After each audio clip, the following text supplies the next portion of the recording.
साथियों नमस्कार, मैं अजय कुमार पांडे, प्रत्याशी सदस्य bar council of Uttar Pradesh, पूर्व महामंत्री, जिला अधिवक्ता संघ लखीमपुर खीरी, क्रांतिकारी अधिवक्ता मोहम्मदी कांड सन 2011, जिसमें अधिवक्ता हित में मैं 1 माह उस आंदोलन में जेल में रहा, भ्रष्टाचार के खिलाफ आंदोलन जो हुआ था। साथियों, हमें बहुत अफसोस के साथ कहना पड़ रहा है कि भी हाल ही में जो घटना हुई कैसरबाग कचहरी में, पुराने हाईकोर्ट के ठीक सामने चैम्बर तोड़ दिए गए हमारे अधिवक्ता साथियों के। उन चैम्बरों में हमारे अधिवक्ता साथियों की फाइलें थी, मूल दस्तावेज थे, कंप्यूटर थे, लैपटॉप थे और उनका बुरी तरीके से नुकसान हुआ है, जिसको प्रशासन द्वारा तोड़ दिया गया, जिसकी मैं घोर भर्त्सना व निंदा करता हूं। कुछ चंद दलालों द्वारा यह बताया जा रहा है कि अवैध कब्जा। हमारा अधिवक्ता साथी कभी अवैध कब्जा नहीं करता। दुनिया भर के घुसपैठिए भारत देश में, उत्तर प्रदेश में, कहीं नेपाल के बॉर्डर से, कहीं कहीं शरण लिए हुए हैं। उन घुसपैठियों पर निगाह न लगा करके हमारे विद्वान अधिवक्ता बंधुओं के साथ जो अन्याय हुआ है, जो घोर निंदनीय है, लेकिन कहीं ना कहीं इसमें हमारे बार काउंसिल के सदस्यों की चुप्पी, जो मौन है उनका, ये भी बहुत बड़ा कारण है। आप साथियों, आपसे इतना जरूर कहना चाहेंगे कि ये जो घटना हुई है ये बहुत ही दुखदाई है। मुझको अपार दुख हुआ इस घटना को सुन करके, क्योंकि जो चैम्बर बने हुए थे वो माननीय योगी जी के कार्यकाल से कहीं पूर्व में जो सरकारें रहीं तब के बने हुए थे। 20 साल पुराने वो चैम्बर थे, लेकिन प्रशासन ने सच्चाई को छुपा करके उन चैम्बरों को बुरी तरीके से नेस्तो नाबूद कर दिया गया, जेसीबी लगा करके।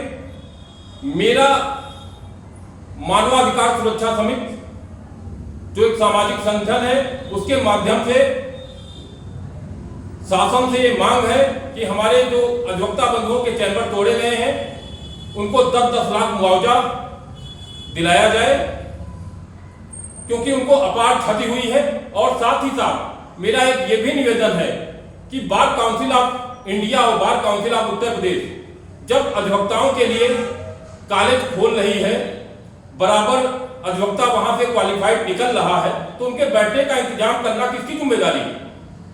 क्या ये बार काउंसिल की जिम्मेदारी नहीं है?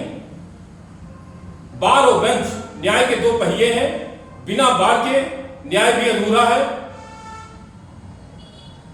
खाली दूर दूर से भाषणों में बड़ी बड़ी बातें कही जाती हैं, लेकिन सच्चाई ठीक इसके इतर है। हमारे रहनुमा नेता बार काउंसिल के सदस्यों का चाल चरित्र और चेहरा आप पूर्व में देख ही चुके हैं, चाहे कासगंज कांड हो, चाहे आगरा प्रकरण हो, चाहे हापुड़ प्रकरण हो, चाहे बनारस प्रकरण हो, चाहे कानपुर प्रकरण हो। मैं जिस लायक हूं, मैं हापुड़ भी मैंने सहयोग के लिए मैं वहां पे गया, अपने बार के प्रतिनिधिमंडल में। कानपुर में भी हम लोगों ने सहयोग के लिए गए। जहां जहां भी कोई क्रांति की आवाज आई, चाहे मोहम्मदी कांड में जो घटना हुई उसमें भ्रष्टाचार के खिलाफ आंदोलन था, मैं कभी लड़ाई से पीछे नहीं हटा। बस ये जरूर कहना चाहूंगा साथियों, एक बहुत अफसोस होता है कि जब हमारा आम अधिवक्ता, ये इस पर भी विचार करना चाहिए कि दुनिया भर की सारी चीजें डिजिटल हो चुकी हैं। दुनिया भर का सब कुछ डिजिटल हो गया, डिजिटल इंडिया है। भूल एक site, e court site, high court site, विभिन्न साइटें सब डिजिटल हैं। उनमें हमारा अनपढ़ मुवक्किल तक को यह सुविधा दी गई है कि वो आराम से अपनी तारीख देख सकता है, अपने ऑर्डर निकलवा सकता है। और पढ़ा लिखा डबल ग्रेजुएट वकील, आजादी के आंदोलन के महानायक हमारी पीढ़ी को कहा जाता है, हमारे पुरखे रहे हैं, और वो पढ़ा लिखा डबल ग्रेजुएट अधिवक्ता कहीं ना कहीं उसी सिस्टम का पे एक उसको जबरदस्ती उसको धकेला जाता है बार काउंसिल के सदस्यों द्वारा। दादा गए रहे, दादा लाए रहे, हमें जायज नहीं पड़ा। ये बहुत ही बड़ी दुखदाई बात है। डिजिटल इंडिया क्यों नहीं?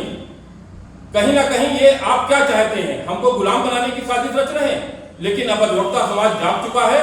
प्रदेश का अधिवक्ता समाज आगामी बार काउंसिल चुनाव में निश्चित तौर पे ईंट की ईंट बजा देगा। और बहुत अपमान हो चुका, क्योंकि चाहे एडवोकेट प्रोटेक्शन एक्ट का मुद्दा हो, चाहे युवा अधिवक्ताओं को भत्ते की बात हो, पूरे 5 वर्ष में ये किसी भी अधिवक्ता को 1 रुपए नहीं मिला।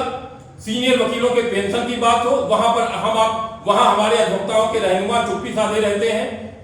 हमें इनसे क्या आशा? जब हमारे चुनाव नजदीक आता है तो बिना सुप्रीम कोर्ट की फटकार के चुनाव नहीं होता है। इससे बड़ा दुखदाई क्या होगा? इस देश में प्रधानमंत्री का, राष्ट्रपति का, उपराष्ट्रपति का, विधायक का, एमपी का सारे चुनाव निर्धारित अवधि में 5 वर्ष में होते हैं। लेकिन अफसोस, बार काउंसिल जो बुद्धिजीवियों का संगठन है, वहां पर चुनाव सुप्रीम कोर्ट की फटकार से बामुश्किल हो रहा है। साथियों, आपसे यह भी निवेदन है कि यह मौका आपको बार बार नहीं मिलेगा।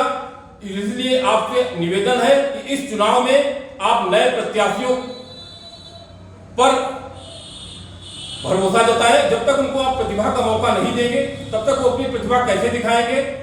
बस इन्हीं शब्दों के साथ मैं ये कहना चाहूंगा कि बस ये जो लड़ाई है चैंबर प्रकरण की, चैंबर में जो इतनी बड़ी घटना हुई है, जो हमारे अधिवक्ताओं के लखनऊ में चैंबर तोड़े गए हैं, बहुत ही निंदनीय है। और मेरी पुनः मांग है शासन से कि उनको 10-10 लाख मुआवजा दिलाया जाए, हमारे जो अधिवक्ता साथी पीड़ित हैं। और साथ ही साथ एक बार ये जरूर कहना चाहेंगे कि इस पर सारे भी हमारे जो अधिवक्ता संगठन है वो एक मंच पर आए, क्योंकि अधिकारों की लड़ाई में निमंत्रण पत्र नहीं भेजा जा सकते। जिसका जमीर जिंदा है वो खुद ही लड़ाई में आ जाता है। और इतना जरूर कहना चाहेंगे अपने बार काउंसिल के रहनुमाओं से, जो हमेशा चुप्पी साधे रहते हैं, कि ना इधर उधर की तू बात कर, ये बता काफिला क्यों लुटा, ना इधर उधर की तू बात कर, ये बता काफिला क्यों लुटा। मुझे रहजनों से कोई गिला नहीं, तेरी रहबरी का सवाल है।